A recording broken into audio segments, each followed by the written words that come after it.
भोपाल के सतपुड़ा भवन में लगी हुई आग पर लगभग काबू पा लिया गया है। कूलिंग डाउन की प्रोसेस चल रही है। हालांकि अभी भी कुछ हिस्सों में अगर आप देखें तो पीछे की तरफ चौथे और पांचवें माले पे आपको धुआं उठता हुआ दिख रहा होगा। छठे फ्लोर पर भी कुछ धुआं है, लेकिन फायर ब्रिगेड की टीमें लगातार 12 घंटे से ज्यादा का समय हो गया है इस आग को बुझाने में लगी हुई है। रात भर यहाँ पे भोपाल के कलेक्टर आशीष सिंह मौजूद है, उनसे हम बात करते हैं कि अब क्या स्थिति है, ताजा स्थिति क्या है। आग पे पूरी तरीके से काबू पा लिया गया है। कुछ ऐसी सामग्रियां जो अंदर पड़ी हुई हैं, जो अधजली हैं, उनसे धुआं निकल रहा है, तो उनके लिए हमारी टीम सभी फ्लोर्स पे चली गई है और एक एक की सघन जांच कर रही है और जहां कहीं भी ऐसी चीज मिल रही है तो उनको बुझाने का काम कर रही है। आप जो धुआं देख रहे हैं उसी से निकल रहा है। निश्चित रूप से बहुत बड़ी आग थी और चूंकि ज्वलनशील सामग्री बहुत ज्यादा थी, इसीलिए हम लोगों को समय बहुत कम मिला जिसमें कि पूरी की पूरी आग फैल गई। लेकिन माननीय मुख्यमंत्री जी के द्वारा सभी एजेंसीज को, चाहे वो आर्मी हो, सीआईएसएफ हो या फिर भेल हो या फिर हमारा एयरपोर्ट अथॉरिटी हो, सबको मोबिलाइज कर दिया गया था और इसी का परिणाम है कि बिना किसी जनहानि के इतनी बड़ी आग पर काबू पा लिया गया। एक तो वजह ये क्या वजह तो बाद में पता चल जाएगी। शुरुआती तौर पे तो एसी ब्लास्ट की बात आई है, लेकिन आपको लगता है कि आग से लड़ने के उपकरण इमारत के भीतर मुफीद नहीं थे, शायद इसलिए इतने तेजी से फैल गई। देखिए, ये सारे जांच के विषय हैं और इसके लिए शासन स्तर पर चीजें होंगी। हमारा भी पूरा का पूरा फोकस इस चीज पे था कि बिना किसी जनहानि के आग पे तत्काल नियंत्रण पा लिया जाए, जिसमें अभी तक हम सफल हुए हैं।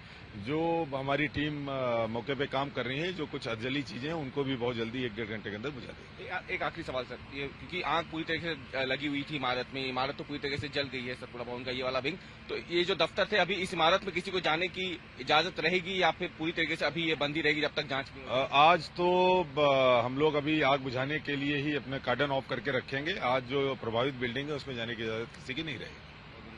ये थे भोपाल कलेक्टर आशीष सिंह, जो कि यहाँ पर इस समय बात कर रहे थे और जानकारी दे रहे थे कि ताजा स्थिति फिलहाल सतपुड़ा भवन की क्या है।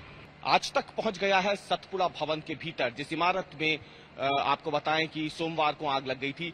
अब अंदर से हम आपको बताते हैं कि आखिरकार ये इमारत कैसी है, कहां पे आप जब आएंगे तो इस इमारत के अंदर आपको एंट्री मिलेगी। तो हम आपको दिखा दें, ये वो गेट है, इस गेट से ही आपको सबसे पहले आना होगा। सुरक्षा जांच यहाँ पे होती है, पुलिसकर्मी यहाँ बैठे रहते हैं और यहीं पे आपसे पूछा जाता है कि कहाँ आपको जाना है। जहां आपको जाना है फिर आपको वो जगह बता दी जाती है और वहीं से फिर आप जाकर के उस विभाग में जो आपको काम होता है वो कर सकते हैं। लेकिन इस इमारत में आखिरकार आग ने इतना विकराल रूप कैसे धारण किया, तो उसके लिए हम आपको बता दें कि देखिए, इमारत में क्योंकि काफी पुराना सामान था तो इस वजह से यहाँ पे काफी आग भी लगी है। ये देखिए, आपको ये तो पूरा तरीके से सामान फैला पड़ा है क्योंकि आग जलने की घटना हुई थी, सब सामान हटाने की कोशिश की गई है। पुराने गत्ते वगैरह यहाँ पे जो एसी कभी लगे होंगे, उन तमाम के जो गत्ते हैं, इस तरीके से ये बड़ी संख्या में इस पूरी इमारत में मौजूद थे और इसीलिए आपको बता दें कि इस वजह से बताया जा रहा है कि आग को तेजी से फैलने में मदद मिली और प्रशासन के सामने चुनौती इसकी वजह से बढ़ती गई, क्योंकि इन सामग्रियों की वजह से ही आग ने विकराल रूप धारण कर लिया था। और इसके ठीक ऊपर ही तमाम वो विभाग मौजूद है जो तीसरे फ्लोर पे, चौथे फ्लोर पे, पांचवें और छठे फ्लोर पे मौजूद थे, जहां से ये आग और ज्यादा फैलती चली गई। लेकिन कुल मिलाकर अभी देखा जाए तो ये एक्सक्लूसिव तस्वीरें आज तक आपको सतपुड़ा भवन के भीतर से दिखा रहा है, क्योंकि इसके आगे जाने की मनाही है। आगे इमारत बेहद ज्यादा खतरनाक है, इसलिए वहां नहीं जाया जा सकता। लेकिन भीतर पहुंच के एक बनावट हमने जरूर दिखाने की कोशिश की है कि आखिरकार सतपुड़ा भवन के भीतर जब कोई आए तो अंदर किस तरीके से इस इमारत की बनावट थी। लेकिन एक बड़ी वजह जो निकल के सामने आई है वो इसी तरीके के बड़े फर्नीचर्स और पुराना सामान जो बड़ी संख्या में इस इमारत के भीतर मौजूद था, उसने आग में घी डालने का काम किया और इसलिए ये आग इतनी विकराल रूप ले चुकी। भोपाल के सतपुड़ा भवन में लगी आग पे करीब अगर देखा जाए तो 17 घंटे बाद जाकर के प्रशासन ये कह सकता है कि उसने आग पर काबू पा लिया हो, लेकिन अभी भी इस इमारत के कई हिस्सों में से धुआं निकलते हुए देखा जा सकता है, क्योंकि कई चीजें ऐसी हैं अंदर जो अभी भी जल रही हैं।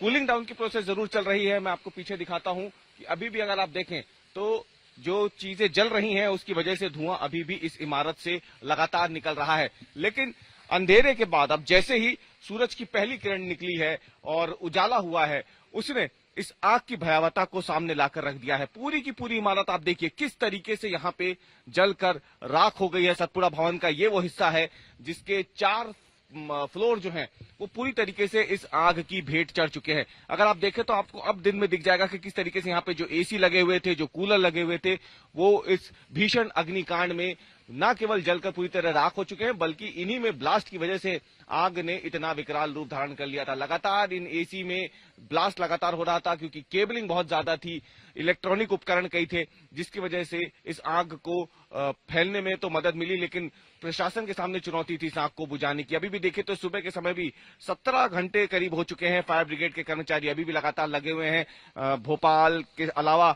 जो है नजदीकी इलाकों से जो है फायर ब्रिगेड्स मंगानी पड़ी थी, तब कहीं जाकर के अब 17 घंटे के बाद प्रशासन ये कह सकता है कि आग पर काबू पाया जा चुका है। कूलिंग डाउन की प्रोसेस फिलहाल चल रही है ताकि आग और ना फैले। कई ऐसी चीजें हैं जो अधजली हैं, उनके एक बार दोबारा से आग पकड़ने का खतरा जो है वो प्रशासन को बना हुआ है। इसलिए लगातार पानी की बौछार करके चीजों को ठंडा करने की कोशिशें की जा रही है, उन्हें गीला रखने की कोशिश की जा रही है ताकि दोबारा आग ना भड़के।